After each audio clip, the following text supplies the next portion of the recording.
আসসালামু আলাইকুম। এটা দশম শ্রেণীর রয়েছে আপনার আমরা দশম শ্রেণী আমাদের জন্য আজকে যে চাকরি ক্লাস অনুযায়ী আমরা এটা একদম আমরা বিবৃতি আসলে হিসাব বিজ্ঞান কিভাবে কোথায় থেকে ক্লাস সেখান থেকে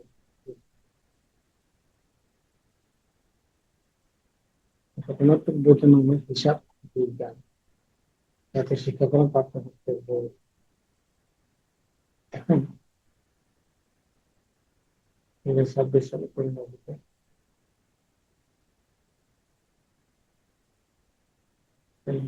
প্রথম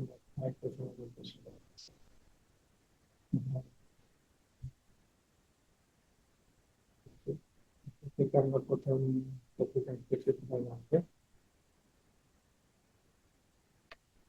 হিসাব বিজ্ঞানটা হচ্ছে কি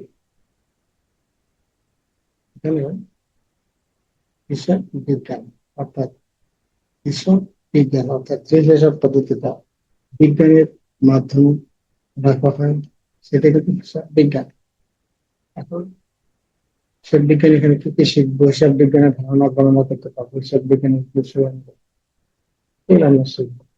বেসিক জিনিস হিসাব বিজ্ঞান ধারণা কেন বলছি হিসাব বিজ্ঞান মূলত প্রক্রিয়া বা আমরা করে কোনো ব্যক্তি বা প্রতিষ্ঠানে যাবতীয় আর্থিক কার্যক্রম যেমন খরচ পড়ছে আয় আদায় সম্পদ ক্রয় বিক্রয় পণ্য ক্রয় বিক্রয় প্রাপ্য হিসাব হাতে আদায় হিসাব হতে আদায় পূর্ব হিসাব পরিশোধ ইত্যাদি হিসাব সুষ্ঠুভাবে লিপিবদ্ধ করা যায় এবং নির্দিষ্ট সময় শেষে আর্থিক কার্যক্রমে ফলাফল হিসাব বিজ্ঞান। হিসাব বিজ্ঞান বিষয়ে ব্যক্তি বা প্রতিষ্ঠানের আর্থিক লেনদেন লিপিবদ্ধ করা শ্রেণীবদ্ধ করেন দত্তরকম ইত্যাদি হিসাব বিজ্ঞানের হিসাব বিজ্ঞানের উদ্দেশ্য অনেক সেটা হলো অর্থাৎ সেগুলো অনেক প্রধান উদ্দেশ্য আর্থিক ফলাফল আর্থিক অবস্থা এরকম এটা সবচেয়ে বড় কথা। অর্থে ব্যবসার আর্থিক অবস্থা কিরকম, আপনার অর্থনৈতিক অবস্থা গল্প আপনি কি কি ডিসিশন নিতে পারবেন সেটা আপনার হিসাব বিজ্ঞান হিসাব রাখেন তাহলে সেটা থেকে জানা যায়। এবং তারপর মুনাফা কতটুকু আয় আছে এবং কি আপনার প্রতিষ্ঠানে কতটুকু দায় পরিশোধের ক্ষমতা আছে তাহলে হিসাব বিজ্ঞান ধারণা আমরা জানলাম। এতটুকু হিসাব বিজ্ঞানের উৎপত্তি এখানে কথা ভালো বলুন। সভ্যতার সূচনা হতে মানুষ বিভিন্ন গুরুত্বপূর্ণ ঘটনা বা হিসাবে গাছের গায়ে গুহায় বা প্রাথমিক চিহ্ন দিয়ে রাখে। একসময় মানুষ সমাজবদ্ধ হয়ে বসবাস শুরু করল এবং কৃষিকাজ আরম্ভ করলো। ঘরের দাগ কেটে এবং বসিতে গিট দিয়ে ফসল ও মজুদের হিসাব রাখা শিখল। আস্তে আস্তে মানুষের সংখ্যা বৃদ্ধি পায়, সমাজ বিস্তার লাভ করে, বিভিন্ন প্রথা চালু হয়, মুদ্রা প্রচলন হয় এবং ব্যবসা বাণিজ্য শুরু হয়। ক্রয় বিক্রয় জমা করে কেনা পাওনা অন্যান্য লেনদেন হিসাবে বইতে অঙ্কের মাধ্যমে লেখা শুরু হয়। প্রথমে এখানে ধারণা দেওয়া দেখো 1494 খ্রিস্টাব্দে লোকা পশ্চিমবঙ্গের নামে ভদ্রলোক তার জন্ম নাম ছিল ফ্রা লোকা বারোলিয়ানা ডি ক্যাসিলিও নামে একজন ইতালীয় গণিতবিদ, মুসলিম গণিতবিদ এবং উনি একটা বই লিখছিল সে বই সুম্মা ডি অ্যারিথমেটিকা জিওমেট্রিকা প্রপোর্শনিয়েট রিটা প্রপোর্শনিয়েটা।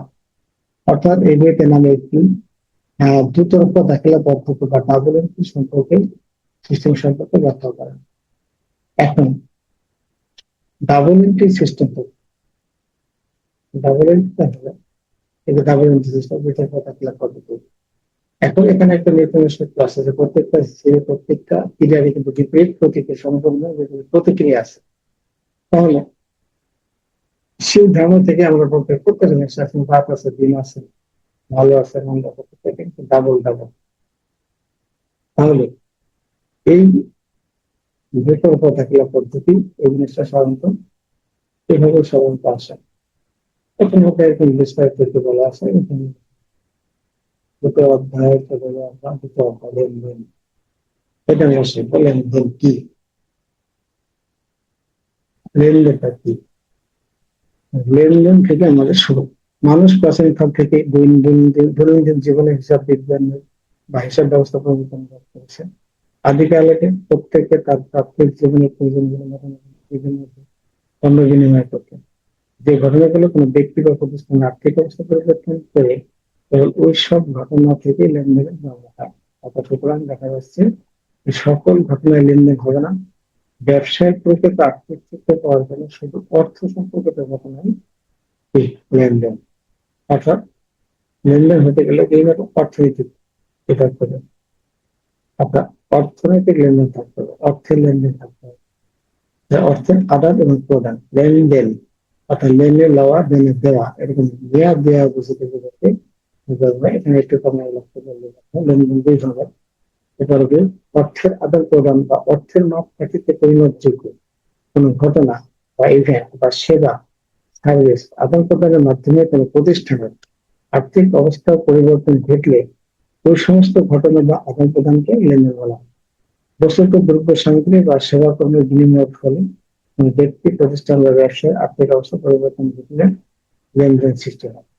লেনদেন দুই প্রকার, একটা বাহ্যিক লেনদেন ও অভ্যন্তরীণ লেনদেন। বাহ্যিক লেনদেন এরকম যেমন কি প্রত্যক্ষ প্রথম আছে, যেমন সরকারের কাছ থেকে বাবুল স্টার পণ্য ক্রয় করে, একজনের কাছ থেকে মাল ক্রয় করা হয় তো বাইরে গেছে, বাইরে এলাকায় মাসিক ভাড়া প্রদান করে বাইরে এলাকায়। অভ্যন্তরীণ লেনদেন ব্যবসার শুধু অভ্যন্তরীণ ঘটনা ঘটে থাকে, যেমন যন্ত্রপাতি ব্যবহারের ফলে উদ্ভূত অবসর বা হ্রাস। নগদ পেলে আদান প্রদান বা বাকিতে ক্রয় বিক্রয় ছাড়াও সেবা আদান প্রদানের মাধ্যমে লেনদেন করতে হয়। অর্থাৎ সেবাও করতে হবে, সেবার বিনিময়ে কোনো টাকা নেই, তাহলে ওটা কিন্তু এক ধরনের লেনদেন। লেনদেনের কিছু বৈশিষ্ট্য আছে, এটা আমরা করতে গেলাম। লেনদেন অর্থাৎ অর্থনৈতিক পরিমাণযোগ্য হতে হবে, আর্থিক অবস্থা পরিমাণযোগ্য হতে হবে, এই তো সত্তা থাকতে হবে, দুটো পক্ষ থাকবে, এক পক্ষ সুবিধা গ্রহণ করবে আর অন্য পক্ষ সুবিধা প্রদান করবে, দুটো পক্ষ থাকতে হবে। স্বয়ং সম্পন্ন স্বতন্ত্র, তাহলে কি লেনদেনের আরেকটি উল্লেখযোগ্য বিষয় হলো প্রত্যেকটি লেনদেন স্বয়ং সম্পন্ন, অর্থাৎ একটা আরেকটি হচ্ছে সম্পূর্ণ আলাদা। যেমন 10,000 টাকা পণ্য বিক্রয় করে 7 দিন পর টাকা পাওয়া গেল, যেখানে ধারে বিক্রয় একটি লেনদেন এবং 7 দিন পর টাকা প্রাপ্তি আরেকটি লেনদেন, অর্থাৎ এখানে স্বতন্ত্র এবং সম্পন্ন। 10,000 টাকা 10,000 টাকায় গেল। দৃশ্যমানতা, লেনদেন দৃশ্যমান অদৃশ্যমান উভয় হতে পারে। নগদপত্র ক্রয় করলাম 10,000 টাকা, কিন্তু আসলপত্র অবশ্যই 1,000 টাকা। এর অবচয়টা কি? অবচয়টা এখানে সংক্ষিপ্ত একটা কথা বলি, অবচয় কাকে বলে। অর্থাৎ অবচয় হচ্ছে সম্পদের ব্যবহারিক মূল্যকে অবচয় করা, ব্যবহারিক মূল্য। এরকম আমি একটা মোবাইল কিনলাম 10,000 টাকা দিয়ে, এই মোবাইলটা যদি আমি বিক্রি করতে যাই 10,000 টাকা যাবে না, ধরো 8,000 টাকা গেল মোবাইলটা, তাহলে কি এই বাকি যে 2,000 টাকা ড্যামেজ হয়ে গেল, একদম অবচয় হয়ে গেল, এটা একদম অবচয়। এইভাবে বোঝানো। আরেকটা বিষয় বলা হয়, সাধারণত অ্যাকাউন্টিং এ যখন আমরা কি করি, আমরা ধরেন একটা কম্পিউটার কেনা হলে ধরেন আপনি কত 30,000 টাকা দিয়ে, এখন 3 মাসে কেনা হবে জুন মাসে, তাহলে খরচ সাধারণত ধরা হয় কত টাকা, এখন বলে যে মাসে এই মাসে কত পড়ে, আর ধরুন এই মাসে অনেক পড়েছে, কম্পিউটার কিনছে 30,000। আসলে কি 30,000 টাকা কি এই শুধু জুন মাসে খরচ হয়েছে? তাহলে দেখেন এই কম্পিউটার মিনিমাম ধরুন 5 বছর যাবে, 5 বছর যাক বা 10 বছর দিয়ে যাক, 3 বছর দিয়ে যাবেন, তাহলে 3 বছর গেলে 3 কি হয় ভাগ, 3 ভাগ গেলে কত আসতেছে, 1 বছরে বছরের মতো 10,000 টাকা হবে, টাকা 10,000 টাকা। এখন আসলে এটা যদি মাসিক বের করি তাহলে 12 ভাগ দিই, 12 ভাগ দিলে যা আসে, তাহলে এখানে তো অর্থাৎ বছরে 10,000 টাকা অবচয়। এটা এইভাবে অবচয় নির্ণয় করা হয়, তাতে অনেক সুবিধা আছে। ভবিষ্যতে নিয়ে অবচয় দিতে আরো অনেক ডিটেলস আলোচনা করা হয়। এখানে অনেকে কিন্তু দেখো এই যে 30,000 টাকা আমরা একবার কিন্তু কিনছি, এই যে 10,000 টাকা আমরা অবচয় লস দেখাচ্ছি, এটা কিন্তু আসলে লস হচ্ছে, টাকাটা চলে যাচ্ছে, চলে যাচ্ছে না। তাহলে এই 10,000 টাকা আমরা এটাকে অবসর প্রমাণ করতে পারি। কি হলো, বছরে 10,000 টাকা জমা হতে 3 বছরে কিন্তু 30,000 টাকা আবার জমা হয়ে গেছে, এখন কোম্পানিটা পুরনো হয়ে গেছে। তাহলে কি করা যায়, এই কোম্পানিটা বিক্রি করে দিয়ে, ধরো বিক্রি করা হলো 10,000 টাকা, আর মোট কিন্তু 40,000, এখন আরো 10,000 টাকা দিয়ে 15,000 টাকা ভালো একটা কোম্পানি কেনা যায়। জাস্ট এইভাবেই ব্যবসায় ভাবে হিসাব করে মানুষ ব্যবসা কি করে, হিসাব করে ব্যবসা পরিচালনা হিসাব করে আর কি, প্রতিষ্ঠানে তো লাভ দেখাতে হবে। তাহলে এইভাবে লেনদেনের কিছু বৈশিষ্ট্য আছে। এখানে একটা সুন্দর একটা জিনিস সব সমীকরণ দেখানো হচ্ছে। এটা হলো অ্যাসেট সমান লাইব্রেরি এল প্লাস ওই। এখন এখানে এ কি অ্যাসেট, সম্পদ। সম্পদ কি? সম্পদের একটা সংজ্ঞা অর্থনৈতিক পরিসম্পদ যা কোনো ব্যবসার মালিকানাধীন থাকে, যা মুনাফা অর্জন থেকে যেতে হয় এবং ব্যবসার মালিকানাধীন প্রদান করে। অর্থাৎ এখানে অ্যাসেট সম্পদ যার থেকে কি আসে এবং অ্যাসেট আয় আসে, এটি সম্পদ। অর্থাৎ সম্পদ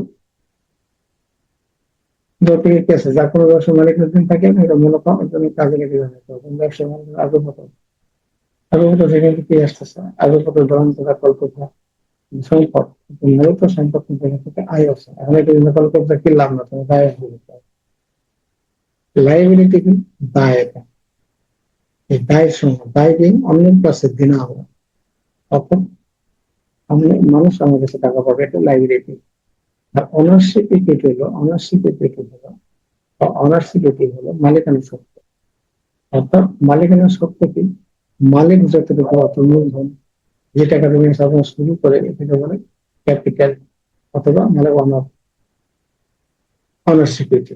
অনারশিপ ইকুইটি বলে আধুনিক ভাষায়, তারপরে মূলধন ক্যাপিটাল বলে। সবসময় এটা নির্দিষ্ট সমীকরণ হবে অ্যাসেটের সমপরিমাণ হবে লাইবিলিটি এবং আসলে মালিকানা। এটা কিন্তু একই সঙ্গে দায়, একই সঙ্গে দায় হিসেবে ছিল। পরবর্তীতে এটা আলাদা করা হয়েছে। আগে হিসেবে আমাদের আগে তখন তারা কিন্তু এটাকে আলাদা করতো, আমাদের সময় থেকে আলাদা আছে। কোম্পানি 1994 সাল থেকে আছে, এখন থেকে আমরা যখন ইন্টারেক্ট করি তখন। তাহলে আগে কিন্তু টোটাল দায়ী বলতো। তাহলে এখন কি হচ্ছে? অনার্সিকিউরিটি এক ধরনের দায়। কিভাবে দায়? আমি যদি একটু কথা বলি, ছোট্ট দেখো। এখন আমি একটা ব্যবসা প্রতিষ্ঠানের চাকরি গেলে আমার দায়িত্ব দিলে মনে যায়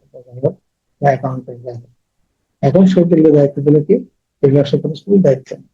এখন এখানে আমি যখন নিলাম তখন থেকে আমার 1 কোটি টাকা পুঁজি আছে এই ব্যবসায় মালিকের। তাহলে আমি যখন চাকরি থাকবো 5 বছর চাকরি করবো, সবসময় কিন্তু আমাকে এই 1 কোটি টাকার হিসাব কিন্তু তাকে গুছিয়ে দিতেই হবে। কত টাকা আছে, কত টাকা গেল না, অর্থাৎ 1 কোটি টাকা সে তাকে বুঝিয়ে দিতে হবে। আমি কিন্তু মালিকের কাছে দায় করতে। এখন কোম্পানির হিসাব কিন্তু আসলে আমরা এটা রাখি কেনা অ্যাকাউন্টেন্ট, এই অ্যাকাউন্ট কিন্তু অবশ্যই দেখবে। তাহলে এই ধরনের একটা সেই হিসেবে কিন্তু দায়। আর ব্যবসায়িক দৃষ্টিতে গেলে একটা লাইবিলিটি আমাদের মালিকের দিতে, এই জন্য মালিকের দৃষ্টিতে সম্পর্ক তার দেখানো ঠিক আছে। তাহলে এটা এক ধরনের দায়। আর এদিকে যোগ করলে কি হয়? অ্যাসেট সমান মালিকানা সত্ত্ব, অর্থাৎ মোট সম্পত্তির উপর মালিকের যে দাবি তাই হচ্ছে মালিকানা সত্ত্ব। যে মালিকানা তার 4টি উপাদান রয়েছে: মালিকের বিনিয়োগ, মালিকের আয়, উত্তোলন, ব্যয় খরচ। এখন মালিকের এই ক্যাপিটাল থেকে বিনিয়োগ করছিল 1 কোটি টাকা, সেখান থেকে আয়ের টাকাটা যোগ হবে পাইলে বছর কত, উত্তোলন যদি থাকে সেটা বাদ হবে, অন্য কোনো খরচ যদি দেখে সেটা বাদ হবে। তাহলে এটা মালিকানা সত্ত্বের প্রভাব ফেলে। এরপরে আমরা আসি তৃতীয় সাহায্য হিসেবে দেখানো হয় মালিকানা সত্ত্ব। এখন এখানে আছে মালিকানা সত্ত্বের ভিতরে এখানে দেখা যাচ্ছে ক্যাপিটাল, মূলধন, বিনিয়োগ, উত্তোলন,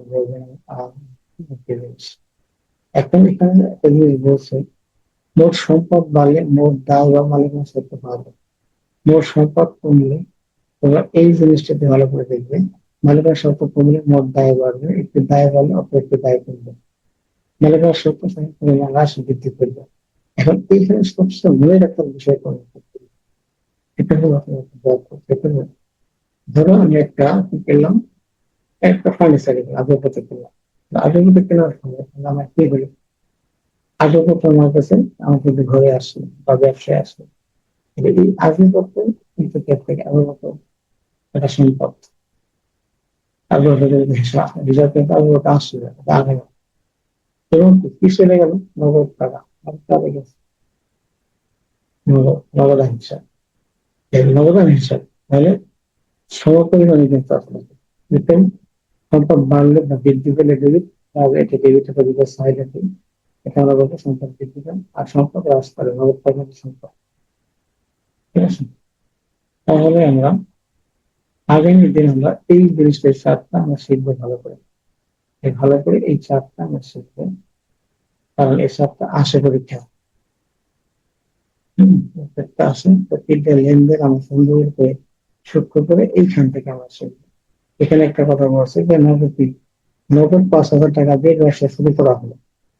নগদ টাকা ব্যবসা আসছে, দেখো নগদ টাকা আসছে, অ্যাসেট লাইবিলিটি অনার্সিপ, এটা মানে কোনো সব দুই জায়গায় প্রভাব করবে সমান সমান লাগে। এটা সত্য করতে হবে, সত্য করতে হবে। তাহলে এটা আমরা কিভাবে এটা হিসাব ভর্তি করা যায়, কিভাবে প্রভাব ফেলে প্রতিটা লেনদেন, দায় এবং সম্পত্তি বা অন্য মালিকানা সত্ত্বে, সেটা সাধারণত দেখা যাচ্ছে এটা থেকে আসে। অর্থাৎ এটা আমরা হয়তো আর একটা ক্লাসে আমরা শিখতে পারি। এবং নতুন একটা ভিডিও পাওয়ার জন্য অবশ্যই সাবস্ক্রাইব করবেন। সালাম আলাইকুম।